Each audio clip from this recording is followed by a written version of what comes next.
जिंदगी बड़ी होनी चाहिए, लंबी नहीं। ये डायलॉग अगर किसी के जीवन पर सटीक बैठता है तो वो है शहीद आजम भगत सिंह।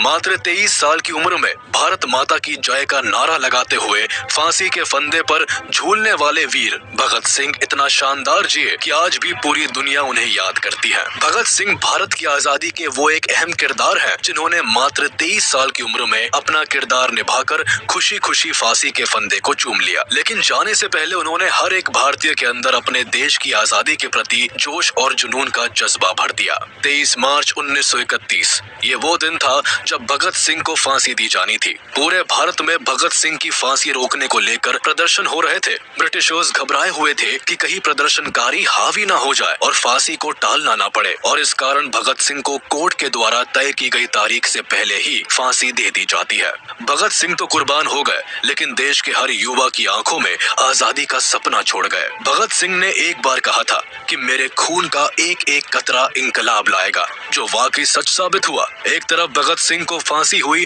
और वहीं दूसरी ओर भारत की सड़कों पर भगत सिंह के सपने को पूरा करने के लिए देश का हर नौजवान अंग्रेजों की जड़ें हिलाने के लिए निकल पड़ा। देश में हर तरफ आजादी के लिए आवाज उठने लगी, जिस कारण भगत सिंह की मृत्यु के ठीक 16 साल बाद भारतीयों ने अंग्रेजों को भारत छोड़ने पर मजबूर कर दिया। भगत सिंह देश की आजादी के लिए इस कदर दीवाने थे कि उनके अंदर बचपन से ही एक वीर क्रांतिकारी जाग उठा था। मात्र 12 साल की उम्र में भगत सिंह ने जलियांवाला बाग का खौफनाक मंजर देखकर ठान लिया था कि वो उन मासूमों की जान का बदला अंग्रेजों से लेकर रहेंगे। ब्रिटिशर्स से बदला लेने के लिए भगत सिंह ने असेंबली में जो बम फोड़ा था, उसकी आवाज ने अंग्रेजों के परखच्चे उड़ा दिए थे। भगत सिंह एक ऐसे फ्रीडम फाइटर थे जिन्होंने जेल में जाकर भी अंग्रेजों के खिलाफ अपनी बगावत नहीं छोड़ी और वहाँ भी सभी कैदियों में क्रांति पैदा कर दी। कई महीनों तक हंगर स्ट्राइक करने के बाद भी उनका जुनून कम नहीं हुआ और लगातार 116 दिनों तक फास्ट रखकर भगत सिंह ने अंग्रेजों से अपनी बात मनवा ली थी। तो चलिए जानते हैं कि आखिर कौन थे भगत सिंह, क्यों इन्हें फांसी दी गई और केवल 23 साल की उम्र में इन्होंने ऐसा क्या कर दिया कि लोग आज भी इनके कायल हैं। 28 सितंबर 1907 ये वो दिन था जब भारत को अपना वीर सपूत मिला था। इस दिन बंगा नाम के गांव में भगत सिंह का जन्म हुआ था। ये गांव आज के समय में पाकिस्तान में आता है, लेकिन भारत के विभाजन से पहले ये ब्रिटिश इंडिया के पंजाब प्रोविंस के लायलपुर डिस्ट्रिक्ट में आता था। भगत सिंह का जन्म एक सिख फैमिली में हुआ था जो भारत की आजादी के लिए लड़ रही थी। अपने परिवार में भगत अपने माता पिता की दूसरी संतान थे। इनके पिता का नाम किशन सिंह संधू और माँ का नाम विद्यावती था। इनके जन्म के समय इनके पिता और अंकल अजीत सिंह पॉलिटिक्स में काफी एक्टिव थे और वक्त वक्त पर ब्रिटिशर्स के खिलाफ होने वाले मूवमेंट्स में भाग लिया करते थे। कैनाल कॉलोनाइजेशन बिल और गदर मूवमेंट में भी इनके पिता और अंकल ने बढ़ चढ़कर भाग लिया था, जिस कारण इनको जेल की हवा भी खानी पड़ी थी। इवन जब भगत सिंह का जन्म हुआ था तब भी इनके पिता और अंकल कैनाल कॉलोनाइजेशन बिल के खिलाफ होने वाले प्रदर्शन में भाग लेने के कारण जेल में थे। लेकिन भगत सिंह के जन्म के कुछ दिनों बाद ही दोनों को जेल से रिहा कर दिया गया, जिस कारण सभी लोग भगत सिंह को काफी लकी मानते थे और इसी वजह से शुरुआत में इनका नाम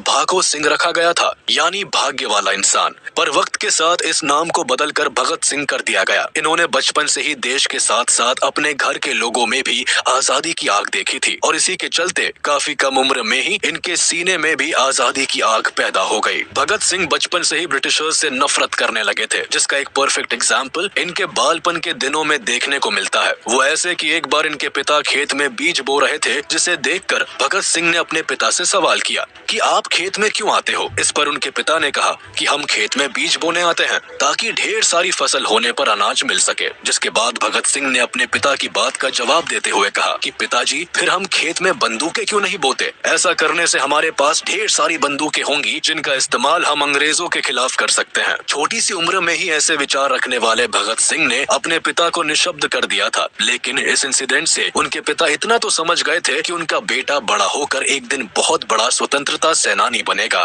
भगत सिंह के बचपन में ही उनका भविष्य दिखता था। ये छोटी उम्र में भी ऐसे खेल खेलते थे जिनसे इनकी सोच का पता चलता था। खेल के तौर पर ये अपने दोस्तों को 2 गुटों में बांट दिया करते थे और एक को भारतीय और एक को अंग्रेज बनाया करते थे और दोनों को आपस में लड़वाया करते थे। बचपन से ही ये बड़े होकर इंडियन नेशनल मूवमेंट का पार्ट बनना चाहते थे, जिस कारण दिन दुनिया की खबरों पर भी इनकी नजरें काफी तेज हुआ करती थी। भगत सिंह पढ़ाई लिखाई में काफी अच्छे थे। इन्हें इंटेलिजेंट बच्चों की कतार में पहले नंबर पर खड़ा किया जाता था। इन्हें पढ़ने का काफी शौक था, जिस कारण इन्होंने अपनी 5वीं तक की पढ़ाई गांव में ही की। लेकिन जब स्कूल बदलने का समय आया तो इन्होंने लाहौर के ब्रिटिश हुकूमत वाले स्कूल में दाखिला लेने से साफ मना कर दिया। ये कभी भी ब्रिटिशर्स को किसी भी तरह से सपोर्ट नहीं करना चाहते थे, जिस कारण जिद करके इन्होंने दयानंद एंग्लो वैदिक हाई स्कूल में अपना एडमिशन करवा लिया। स्कूल के दिनों में भी भगत सिंह अंग्रेजों की हर गतिविधियों पर नजर रखते थे। एक दिन भगत सिंह अपने स्कूल में पढ़ रहे थे और तभी इन्हें जलियांवाला बाग मैसेकर के बारे में पता चला। 13 अप्रैल 1919 को अंग्रेजों ने जलियांवाला बाग में पीसफुली प्रोटेस्ट कर रहे लोगों को चारों ओर से घेरकर मौत के घाट उतार दिया था। अंग्रेजों ने जलियांवाला बाग का मेन गेट बंद करवाकर चारों ओर से अपने सिपाहियों से बड़ी बेरहमी के साथ बाग में मौजूद सभी लोगों के ऊपर गोलियां बरसवा दी थी। लोगों के पास मरने के अलावा और कोई चारा नहीं था, क्योंकि वहां भागने के लिए कोई जगह नहीं थी। हालांकि उस बाग में एक कुआं था, जहां कई लोगों ने गोलियों से बचने के लिए छलांग लगा दी थी, लेकिन फिर भी कोई नहीं बच पाया। बाग में मौजूद लगभग 1500 लोगों में 379 लोगों की ऑन द स्पॉट मौत हो गई थी और करीब 1200 लोगों को भारी घाव आए थे। इस इंसिडेंट ने पूरे देश में एक आक्रोश पैदा कर दिया था। इस मैसेकर से भगत सिंह इतना आहत हुए थे कि केवल 12 साल की उम्र में घर पर बिना बताए स्कूल से सीधे जलियांवाला बाग की ओर निकल गए और करीब 12 मील पैदल चलकर वहां पहुंच गए, जिसके बाद इन्होंने खून से लथपथ वहां की मिट्टी को एक बोतल में रखा और घर चले गए। इस दिन भगत सिंह ने कसम खाई थी कि भारत के हर मासूम के खून के कतरे कतरे का बदला वो अंग्रेजों से लेंगे। वैसे भगत सिंह की वीरता की कहानियां और किस्सों को और गहराई से जानने के लिए आप कुकू एफएम पर भगत सिंह की इस बायोग्राफी और जेल डायरी को सुन सकते हैं, जहां आप न केवल भगत सिंह के जीवन के बारे में जान सकते हैं, बल्कि उनके जीवन की कई अनसुनी कहानियों को भी सुन सकते हैं। इस ऑडियो बुक का लिंक आपको डिस्क्रिप्शन में मिल जाएगा, जिसके जरिए आप इस ऑडियो बुक को इजीली एक्सेस कर सकते हैं। अगर आप कुकू एफएम के बारे में नहीं जानते हैं तो बता दें कि कुकू एफएम पर कई ऐसे ऑडियो बुक्स अवेलेबल हैं जो आपके लिए नॉलेजेबल होने के साथ साथ एंटरटेनिंग भी है। शुरुआत में पूरे 7 दिन इन ऑडियो बुक्स को सुनने के लिए आपको कोई पैसा भी नहीं देना होगा, क्योंकि कुकू एफएम आपको पूरे 7 दिन का फ्री ट्रायल देता है, जहां आप विकास, करियर, फाइनेंशियल गाइडेंस और नॉलेज जैसे तमाम कंटेंट को एक्सेस कर सकते हैं। इस 7 दिन के फ्री ट्रायल में आपको 5000 से भी ज्यादा शोज का एक्सेस मिलेगा और 7 दिन के ट्रायल के बाद आपको इनके सब्सक्रिप्शन से चार्ज किया जाएगा। तो देर किस बात की है, कुकू एफएम का फायदा उठाए और अपने परिवार वालों को भी सजेस्ट करें। डिस्क्रिप्शन में दिए गए लिंक को जरूर देखें। जलियांवाला बाग मैसेकर के बाद महात्मा गांधी ने ब्रिटिशर्स के खिलाफ 1 अगस्त 1920 को नॉन कोऑपरेशन मूवमेंट की शुरुआत कर दी, जिसके तहत अब भारत के लोग ब्रिटिश और ब्रिटिशर्स से जुड़ी हर चीज का बहिष्कार करने वाले थे।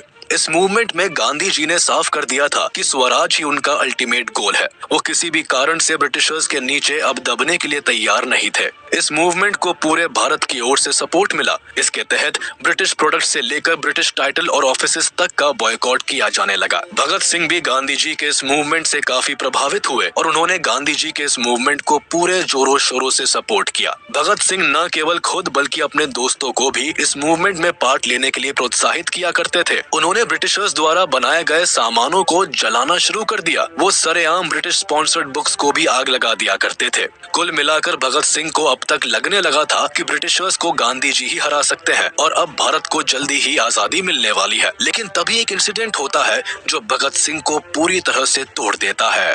दरअसल नॉन कोऑपरेशन मूवमेंट के समय सड़कों पर लोग ब्रिटिशर्स के खिलाफ अनआर्म्ड रहकर नारे लगाते थे। बेशक ब्रिटिशर्स को ये बात अच्छी नहीं लगती थी, जिसके लिए वो कई तरह के पैतरे भी आजमाते थे। एक बार इसी तरह नॉन कोऑपरेशन मूवमेंट के दौरान एक भीड़ नारे लगाती हुई एक पुलिस स्टेशन के पास पहुंच जाती है, जहां पुलिस वाले भारतीयों को नारेबाजी न करने के लिए धमकाते हैं। लेकिन जब भारतीय नहीं मानते तो पुलिस वाले उन पर गोलियां चला देते हैं, जिसमें कई लोग मारे जाते हैं। अपने लोगों को मरता देख भीड़ बेकाबू हो जाती है। ये देख पुलिस वाले डर के मारे पुलिस स्टेशन के अंदर जाकर छिप जाते हैं, जिसके बाद पूरी भीड़ पुलिस स्टेशन को ही आग के हवाले कर देती है। इस इंसिडेंट को चौरी चौरा कांड के नाम से जाना जाता है, जिसमें कुछ भारतीयों के साथ पूरे 23 पुलिस वाले मारे जाते हैं। अब गांधी जी को इसके बारे में पता चलता है तो वो फौरन नॉन कोऑपरेशन मूवमेंट को वापस ले लेते हैं। मूवमेंट वापस लेने के कारण भगत सिंह के साथ भारत के कई लोगों को काफी बुरा लगता है। कोई नहीं चाहता था कि इतना आगे आकर अब पीछे जाया जाए। भगत सिंह गांधी जी के असहयोग आंदोलन को वापस लेने के डिसीजन से काफी परेशान हो गए थे। आजादी के जो सपने वो देख रहे थे वो अब उन्हें बिखरे हुए लग रहे थे। यही से भगत सिंह ने खुद कुछ कर दिखाने के बारे में सोचा, क्योंकि वो जानते थे कि हाथ पर हाथ रखकर बैठने से कुछ नहीं होने वाला। 12 फरवरी 1922 को गांधी जी ने नॉन कोऑपरेशन मूवमेंट को वापस लिया था, जिसके बाद 1923 में भगत सिंह ने लाहौर के नेशनल कॉलेज में दाखिला लिया, जिसकी स्थापना लाला लाजपत राय ने की थी। कॉलेज में एडमिशन लेने के साथ ही भगत सिंह ने अपनी सोच को और उजागर करना शुरू कर दिया। ये कई तरह की किताबें पढ़ा करते थे, ये सोशलिज्म के समर्थक थे और अपनी एक अलग निगाह से दुनिया को देखा करते थे। बचपन से ही इनमें एक क्रांतिकारी था जो अंग्रेजों की तानाशाही के खिलाफ बगावत करता था। कॉलेज में ये दिन के समय पढ़ा करते थे और शाम को अपने दोस्तों के साथ देश में चल रहे कई मुद्दों पर डिबेट किया करते थे। ये कई रेवोल्यूशनरीज के बारे में पढ़ा करते थे और उनकी विचारधाराओं को खुद से जोड़ने की कोशिश करते थे। हालांकि एक तरफ जहां भगत सिंह देश के लिए खुद को समर्पित कर चुके थे, तो वहीं दूसरी ओर इनके घर पर इनकी शादी की बातें भी चलने लगी। लेकिन भगत सिंह का इस वक्त शादी में कोई इंटरेस्ट नहीं था। वो केवल और केवल अपने देश के लिए काम करना चाहते थे, जिस कारण उन्होंने अपने परिवार वालों से साफ कह दिया था कि अगर आजादी से पहले मेरी शादी होती है तो मौत ही मेरी दुल्हन होगी। ये सुनने के बाद भगत सिंह के माता पिता को बहुत ठेस पहुंची, लेकिन वो समझ चुके थे कि उनका बेटा अब देश की आजादी की राह पर निकल गया है। शादी वाले इंसिडेंट के बाद भगत सिंह ने अपना घर छोड़ दिया और वो कानपुर रहने के लिए चले आए। यहाँ भगत सिंह बंगाल रेवोल्यूशनरी पार्टी को ज्वाइन करने के लिए आए थे। लेकिन 1924 में जब भगत सिंह कानपुर आए तो उन्होंने राम प्रसाद बिस्मिल और सचिंद्र नाथ सान्याल के द्वारा बनाई गई हिंदुस्तान रिपब्लिकन एसोसिएशन को ज्वाइन कर लिया। इस एसोसिएशन के प्राइमरी ऑर्गेनाइजर चंद्रशेखर आजाद थे, जिनसे कुछ समय में ही भगत सिंह की काफी अच्छी बनने लगी थी। भगत सिंह काफी कम वक्त में ही आजाद के चहेते बन गए थे। कानपुर में ही भगत सिंह की गणेश शंकर विद्यार्थी से मुलाकात हुई, जो एक मशहूर पत्रकार और स्वतंत्रता सेनानी थे।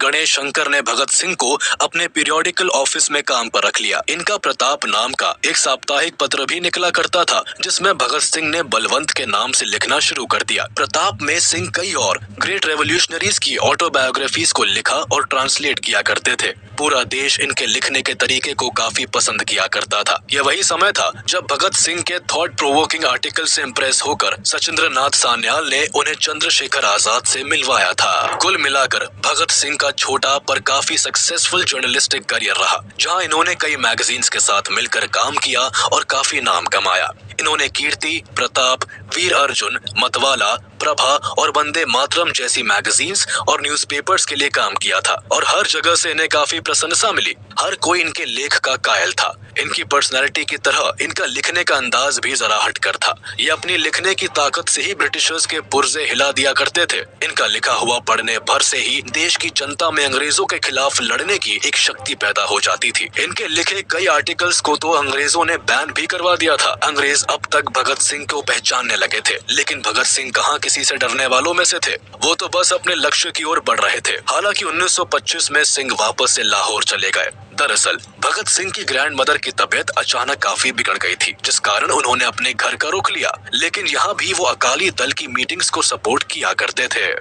हालांकि अभी तक भगत सिंह किसी ऐसी ऑर्गेनाइजेशन से नहीं जुड़े थे जो ब्रिटिशर्स के खिलाफ सख्त कदम उठाए या उनका बॉयकॉट करे, और इसी कारण मार्च 1926 में भगत सिंह और उनके कलीग्स ने एक यूथ ऑर्गेनाइजेशन की स्थापना की, जिसे नौजवान भारत सभा का नाम मिला। इस ऑर्गेनाइजेशन को ओरिजिनली लाहौर में एस्टैब्लिश किया गया था, लेकिन इसको अमृतसर से ऑर्गेनाइज किया जाता था। नौजवान भारत सभा का मेन एम भारत के यूथ्स को जगाना था। इस सभा की मदद से भगत सिंह पंजाब के यंग स्टूडेंट्स एंड वर्कर्स को नेशनलिस्ट एंड रेवोल्यूशनरी आइडियोलॉजीज की ओर बढ़ा रहे थे।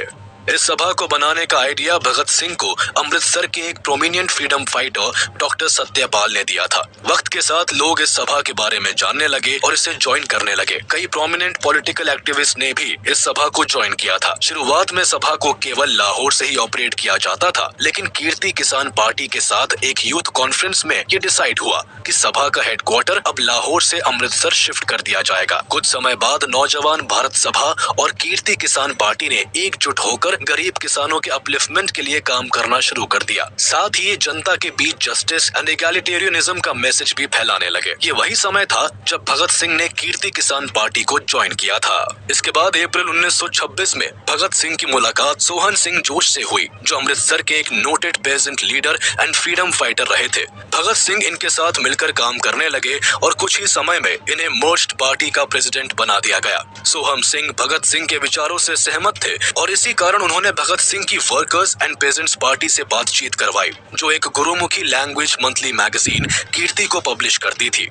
सिंह ने इस मैगजीन के लिए लिखना शुरू कर दिया और अगले 1 साल तक भगत सिंह जोश के साथ काम करते रहे, जिस दौरान इनकी सभा ने लोगों के बीच अपनी आइडियोलॉजी को फैलाने के लिए कई पैम्फलेट्स और ट्रैक्ट्स पब्लिश किए और कॉलोनियल गवर्नमेंट के अनजस्ट मेजर्स के खिलाफ डेमोन्स्ट्रेशंस ऑर्गेनाइज किए। भगत सिंह कीर्ति में एक से बढ़कर एक एंटी कॉलोनियल आर्टिकल्स लिखा करते थे, जिस कारण कुछ ही समय में भगत सिंह ब्रिटिशर्स की आंखों का कांटा बनने लगे। यही नहीं, भगत सिंह की आइडियोलॉजी और लेख से भारत के यूथ पर उनका काफी इन्फ्लुएंस पड़ने लगा, जो ब्रिटिशर्स के लिए एक बड़ी परेशानी बनने लगी थी। ब्रिटिशर्स कैसे भी करके भगत सिंह को रोकना चाहते थे, लेकिन इसके लिए उनके पास कोई रास्ता नहीं था। लेकिन हमेशा से छल कपट के सहारे अपना काम निकालने वाले ब्रिटिशर्स अपना रंग दिखाते हैं और 1927 में भगत सिंह को अरेस्ट कर लेते हैं।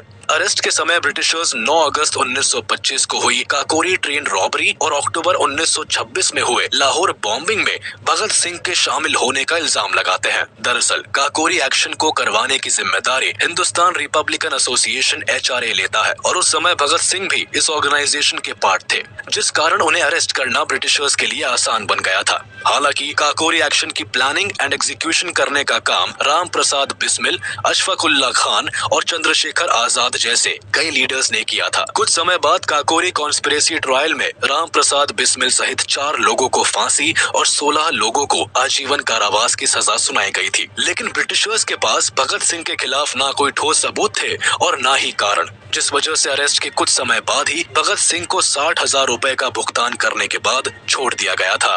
जेल से रिहा होने के बाद भगत सिंह ने एक बार फिर चंद्रशेखर आजाद से मुलाकात की। दरअसल काकोरी एक्शन में चंद्रशेखर आजाद ब्रिटिशर्स की पकड़ से भागने में सफल रहे थे, लेकिन अब उनके पास कुछ नहीं बचा था, क्योंकि काकोरी एक्शन में HRA के कई बड़े लीडर्स अरेस्ट हो गए थे और HRA बुरी तरह से बिखर गई थी। पर भगत सिंह ने आजाद को एक नई उम्मीद दी और दोनों ने मिलकर HRA को एक बार फिर नए सिरे से शुरू करने के लिए जी जान लगा दी। HRA के रिफॉर्मेशन के लिए सितंबर 1928 में दिल्ली के फिरोज शाह कोटला में एक सीक्रेट मीटिंग हुई, जिसमें बंगाल, बिहार और पंजाब के रेवोल्यूशनरी ने भाग लिया, जिसके बाद फाइनली HSRA यानी हिंदुस्तान सोशलिस्ट रिपब्लिकन एसोसिएशन की फॉर्मेशन हुई। इस एसोसिएशन पर भगत सिंह का काफी ज्यादा इन्फ्लुएंस था, जिस कारण एसोसिएशन से जुड़े सभी मेंबर्स एंटी ब्रिटिश थे।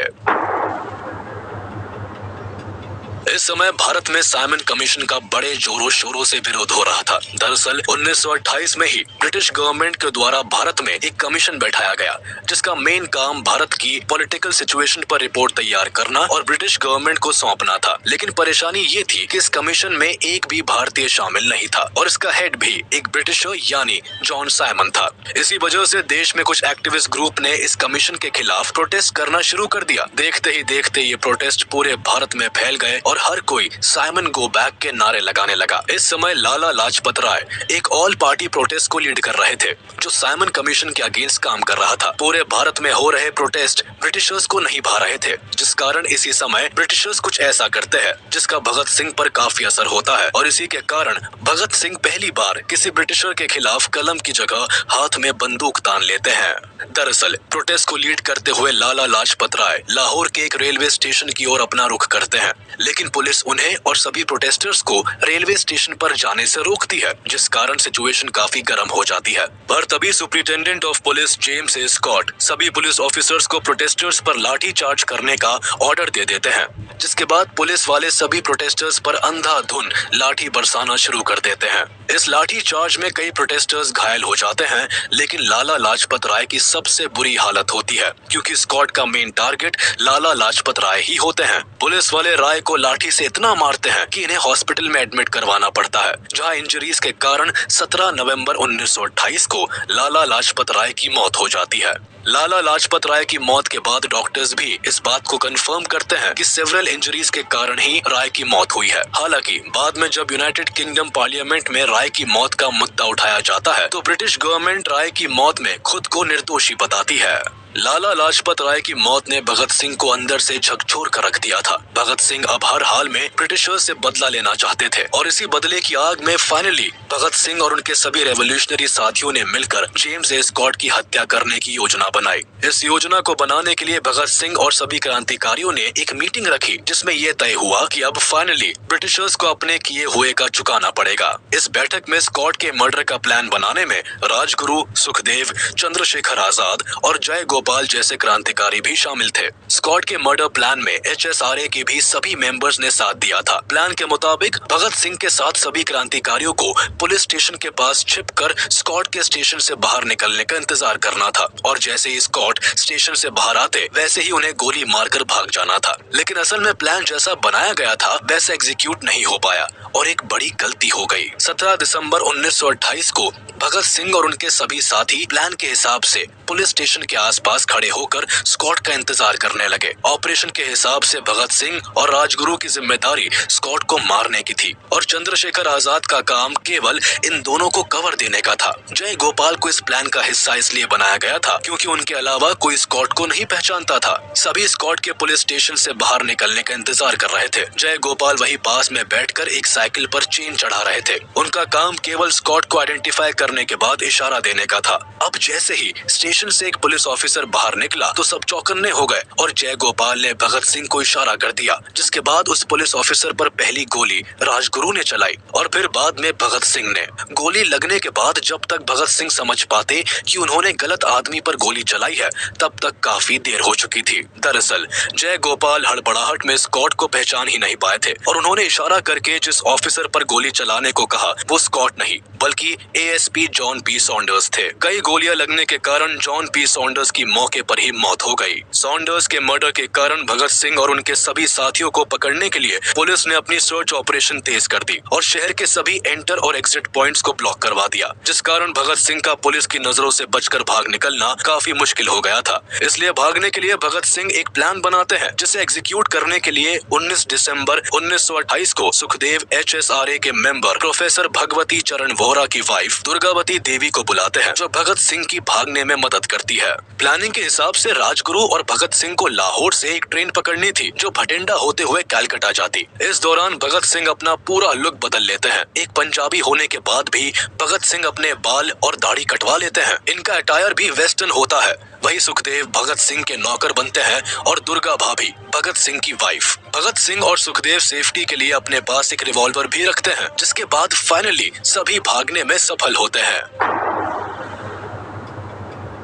ब्रिटिशर्स की नजरों से भागने में सफल होने के बाद कुछ समय तक भगत सिंह शांत रहते हैं, जिसके बाद वो ड्रामा की मदद से ब्रिटिशर्स के खिलाफ लोगों को खड़ा करने की कोशिश करते हैं। वो लोगों को इंस्पायर करने के लिए फ्रीडम फाइटर्स की कहानियां सुनाया करते थे, जिसमें अधिकतर रेवोल्यूशनरीज शामिल रहते थे। वो राम प्रसाद बिस्मिल और अगस्टे वैलेंट जैसे बड़े रेवोल्यूशनरीज के बारे में लोगों को बताते थे। अगस्टे वैलेंट एक फ्रेंच एनार्किस्ट थे जिन्होंने पेरिस में चेंबर ऑफ डेप्यूटीज में बॉम्ब फेंका था। भगत सिंह को ब्रिटिशर्स के बनाए गए पब्लिक सेफ्टी बिल और ट्रेड डिस्प्यूट बिल से परेशानी थी।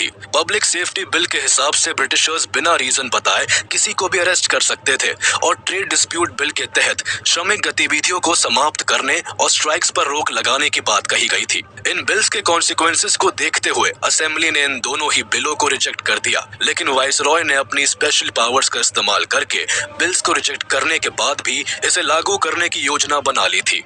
भगत सिंह इसके सख्त खिलाफ थे, जिसके लिए उन्होंने सेंट्रल लेजिस्लेटिव असेंबली में एक बॉम्ब एक्सप्लोजन करने का प्लान बनाया। शुरुआत में जब भगत सिंह ने HSRA के सामने ये प्लान पेश किया तो HSRA का कोई मेंबर नहीं चाहता था कि भगत सिंह इस प्लान का हिस्सा बने, क्योंकि अगर वो इस प्लान में शामिल होकर असेंबली में बॉम्ब फेंकते तो ब्रिटिशर्स पहले सॉन्डर्स के मर्डर और फिर असेंबली बॉम्ब केस में भगत सिंह को फांसी दे देते। हालांकि काफी डिस्कशन के बाद ये डिसाइड हुआ कि भगत सिंह असेंबली बॉम्बिंग का हिस्सा बनेंगे, अब चाहे इसके लिए उन्हें अरेस्ट और एग्जीक्यूट ही क्यों न होना पड़े। भगत सिंह का मानना था कि आजादी उनका मकसद है और आजादी केवल बोलने से नहीं मिलती बल्कि वैल्यूज के लिए लड़ना भी पड़ता है। वो जानते थे कि अगर उन्होंने इस प्लान में पार्टिसिपेट किया तो उनका वापस जिंदा बचकर आना नामुमकिन है, लेकिन जन्म से ही रेबेलियन भगत सिंह कहाँ पीछे हटने वाले थे। वो तो खुशी खुशी इस प्लान में शामिल होने के लिए रेडी हो गए और HSRA के सभी मेंबर्स को भी मना लिया। इस प्लान को एग्जीक्यूट करने से पहले भगत सिंह ने कहा था कि अगर मेरी जान चली भी गई तो मेरे बाद भारत के हर घर से एक भगत पैदा होगा जो आजाद भारत के लिए ब्रिटिशर्स को मार भगाएगा।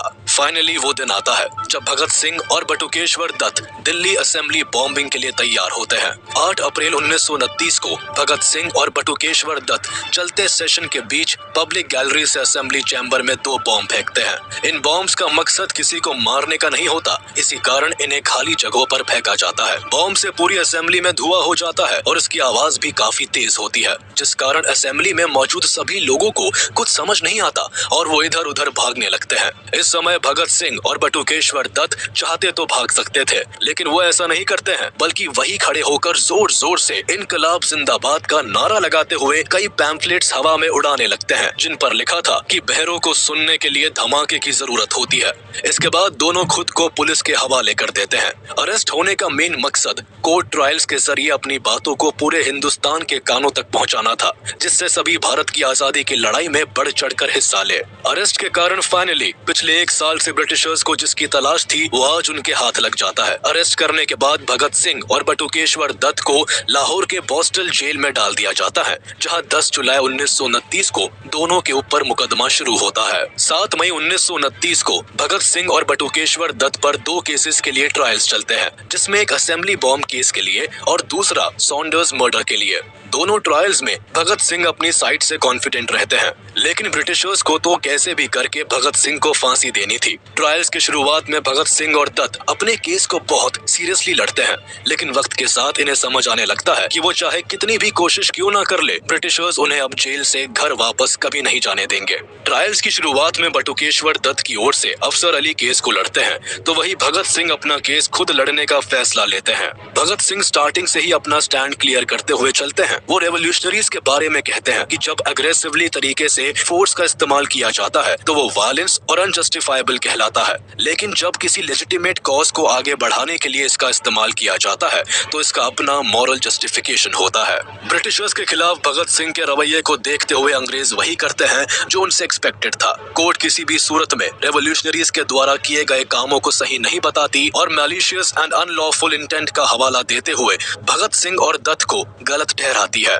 कोर्ट के अलावा पॉलिटिकल बॉडी की ओर से भी असेंबली बॉम्बिंग को क्रिटिसाइज किया जाता है। ट्रायल्स के दौरान ही HSRA की बॉम्ब बनने वाली जगहों पर पुलिस रेड डाल देती है, जिसमें एसोसिएशन के कई प्रोमिनेंट रेवोल्यूशनरीज अरेस्ट हो जाते हैं। इस रेवोल्यूशनरीज में 21 से भी ज्यादा HSRA के मेंबर्स होते हैं, जिनमें राजगुरु, जतेंद्रनाथ दास, सुखदेव, किशोरी लाल और जय गोपाल शामिल होते हैं। पर यहाँ परेशानी तब आन पड़ती है जब पुलिस के कहने पर HSRA के 3 मेंबर्स गवर्नमेंट के अप्रूवर्स बन जाते हैं। भगत सिंह को फंसाने की साजिश रच रहे ब्रिटिशर्स मौका पाते ही अपने काम पर लग जाते हैं और फणींद्र नाथ घोष, हंसराज वोहरा एंड जय गोपाल को भगत सिंह के खिलाफ कोर्ट में गवाही दिलवा देते हैं। इनकी गवाही से भगत सिंह को काफी सदमा लगता है, लेकिन फिर भी वो खुद को संभालते हैं और आखिरी सांस तक लड़ते हैं। गवाही मिलने के बाद ब्रिटिशर्स भगत सिंह और उनके साथियों के ऊपर मेनली 3 केसेस को हाईलाइट करके डिसीजन दिलवाते हैं, जिनमें Saunders murder, assembly bombing and bomb manufacture के केस शामिल होते हैं। 10 जुलाई 1929 को सभी ट्रायल्स एक स्पेशल सेशंस कोर्ट में होते हैं, जहां 28 अक्यूज रेवोल्यूशनरीज के अगेंस्ट सजा सुनाई जाती है। ये ट्रायल पूरी तरह से बायस्ड होता है। कोर्ट हार्डली ही स्टैंडर्ड लीगल राइट्स प्रिंसिपल का इस्तेमाल करते हुए अपना डिसीजन सुनाता है और भगत सिंह, राजगुरु और सुखदेव को कैपिटल पनिशमेंट दी जाती है। भगत सिंह और उनके साथियों की फांसी रोकने के लिए कई नेशनल लीडर्स ब्रिटिशर्स से रिक्वेस्ट करते हैं, लेकिन कोई फायदा नहीं होता है, क्योंकि किसी भी सूरत में ब्रिटिशर्स भगत सिंह की कैपिटल पनिशमेंट को कम न करने की ठान लेते हैं। हालांकि बात जब रिक्वेस्ट करने से नहीं बनती तो HSRA के अटर्नीज भगत सिंह को बचाने के लिए हेबियस कॉर्पस पिटीशन को फाइल करते हैं, लेकिन इसे भी जज विस्काउंट ड्यूनेडिन के द्वारा डिनाई कर दिया जाता है। भारत के कई लीडर्स भगत सिंह को बचाने की पूरी कोशिश करते हैं, लेकिन चाहकर भी कोई फांसी को नहीं रोक पाता। इवन जेल में रहने के दौरान भगत सिंह के पिता उन्हें लिखते भी है कि वो उन्हें बचाने के लिए पूरी कोशिश कर रहे हैं और अब वो लेटर लिखकर ब्रिटिश गवर्नमेंट से भगत सिंह को फांसी न देने की रिक्वेस्ट करेंगे। लेकिन भगत सिंह अपने पिता को साफ शब्दों में लिखकर साफ कर देते कहते हैं कि उन्हें किसी की मर्जी की जरूरत नहीं है और जिस रास्ते पर वो है, ये रास्ता उन्होंने अपने लिए खुद चुना है। डेथ सेंटेंस सुनाने के बाद भगत सिंह और उनके साथियों को दिल्ली जेल से शिफ्ट करके सेंट्रल जेल मियानवाली भेज दिया जाता है। यहाँ जब भगत सिंह आते हैं तो वो इंडियन प्रिजनर्स और यूरोपियन प्रिजनर्स में हो रहे डिस्क्रिमिनेशन को देखकर दंग रह जाते हैं। इस जेल में भारतीय कैदियों की हालत बद से बदतर होती है। उन्हें न ठीक तरह से खाना दिया जाता था और न पानी, न उनके सोने की कोई साफ जगह थी और न ही रहने की। भगत सिंह ने उस जेल में रह रहे भारतीयों की हालत को सुधारने के लिए ब्रिटिशर्स से मांग करनी शुरू कर दी। इन मांगों में इक्वालिटी के साथ food standards, clothing, toiletries, hygienic necessities और बुक्स एंड डेली न्यूज़पेपर की डिमांड की गई थी। इसके साथ ही भगत सिंह ने पहले ही ब्रिटिशर्स को ये साफ कर दिया था कि जेल में वो किसी तरह की फोर्स्ड मैनुअल लेबर और अनडिग्निफाइड वर्क को नहीं करेंगे। हालांकि ब्रिटिशर्स ने भगत सिंह की बेसिक नेसेसिटीज को भी नहीं माना, जिसके बाद भगत सिंह ने सबसे ज्यादा 116 दिनों तक हंगर स्ट्राइक करके हिस्ट्री का एक रिकॉर्ड बना देते हैं। इस समय भगत सिंह हंगर स्ट्राइक करके ब्रिटिशर्स से जेल में रह रहे भारतीयों के लिए इक्वालिटी और बेसिक नीड्स की डिमांड कर रहे थे। शुरुआत में ब्रिटिशर्स ने भगत सिंह की हंगर स्ट्राइक को हल्के में लिया, लेकिन जब भगत सिंह और उनके साथी दिन रात भूखे रहने लगे तो ब्रिटिशर्स के डर के मारे कान खड़े हो गए, क्योंकि देश में जब लोकल लोगों को भगत सिंह और उनके साथियों की स्ट्राइक के बारे में पता चला तो वो बाहर से ही भगत सिंह को और ज्यादा सपोर्ट करने लगे। लोगों का आक्रोश देखते हुए ब्रिटिशर्स को डर सताने लगा कि कहीं भूख के मारे भगत सिंह की जान चली गई तो उनके लिए बड़ी परेशानी हो जाएगी, जिस कारण ब्रिटिशर्स ने शाम दाम दंड भेद हर तरह के पैतरे आजमा कर भगत सिंह और उनके दोस्तों की हंगर स्ट्राइक को भंग करने की कोशिश की, लेकिन किसी ने भी खाने का एक निवाला भी गले के नीचे नहीं उतारा। जिसके बाद लगातार 63 डेज तक भूखे रहने के कारण इस स्ट्राइक में जतेंद्र नाथ दास की सितंबर 13, 1929 को भूखे रहने के कारण मौत हो गई। दृढ़ संकल्प का ऐसा नजारा देखते हुए पूरे नेशन ने जतेंद्र नाथ दास को सम्मान दिया था। यही नहीं, इस स्ट्राइक के सपोर्ट में गोपी चंद भार्गव और मोहम्मद आलम ने पंजाब लेजिस्लेटिव काउंसिल से विड्रू कर लिया था। वहीं पंडित जवाहरलाल नेहरू ने ब्रिटिश गवर्नमेंट को लाहौर कैप्टिव्स में इनह्यूमन ट्रीटमेंट करने के लिए उन्हें क्रिटिसाइज किया था। साथ ही नेहरू ने सेंट्रल असेंबली में लाहौर कैप्टिव्स के साथ हो रहे इनह्यूमन ट्रीटमेंट को रोकने के लिए एक एडजर्नमेंट मोशन भी स्पॉन्सर किया था। न्यूज़पेपर्स में लगातार लाहौर एंड अमृतसर में मास मीटिंग्स की खबरें छपने लगी थी। इतने सपोर्ट को देखते हुए ब्रिटिशर्स ने लोगों को रोकने के लिए सेक्शन 144 को इम्पोज कर दिया। इतना ही नहीं, जवाहरलाल नेहरू खुद सेंट्रल जेल विजिट करते हैं और भगत सिंह के साथ सभी स्ट्राइकर्स से मिलकर उन्हें सपोर्ट करने का वादा करते हैं। वहीं उस समय मोहम्मद अली जिन्ना भी स्ट्राइकर्स को सपोर्ट करते हैं और भरी असेंबली में उनके फेवर में बोलते हैं। लोगों का भरपूर सपोर्ट और दास की मौत के बाद ब्रिटिशर्स समझ जाते हैं और फाइनली भगत सिंह की शर्तों को एक्सेप्ट कर लेते हैं, जिसके बाद पूरे 116 दिनों बाद भगत सिंह और उनके सभी साथी 5 अक्टूबर 1929 को अपना हंगर स्ट्राइक तोड़ते हैं। सजा सुनाए जाने के कारण भगत सिंह को अपना भविष्य पता था। अब वो लगातार जेल के लोगों के साथ आराम से रहते और उनके सुख दुख में उनका साथ देते। केवल भगत सिंह ही नहीं, बल्कि जेल में रहने वाले हर भारतीय को भगत सिंह ने इस कदर बदल दिया था कि सभी प्रिजनर्स अब पेट्रियोटिक स्लोगन्स गाने लगे थे। इन सभी प्रिजनर्स को जो गाना सबसे प्रिय था वो था मेरा रंग दे बसंती चोला, माँ मेरा रंग दे बसंती चोला, जिसे भगत सिंह आए दिन गुनगुनाया करते थे। इन सब के अलावा अपने आखिरी दिनों में जेल में भगत सिंह कई किताबें पढ़ते और लेटर्स लिखते। इस समय वो कई बड़े बड़े रेवोल्यूशनरीज को पढ़ा करते थे। भगत सिंह लिखने के साथ साथ बोलते भी काफी अच्छा थे। वो जब भी बोलते तो आसपास के सभी लोग उनकी बातों को ध्यान से सुनते। इवन जेल में काम करने वाले पुलिस ऑफिसर्स भी भगत सिंह को बहुत पसंद किया करते थे।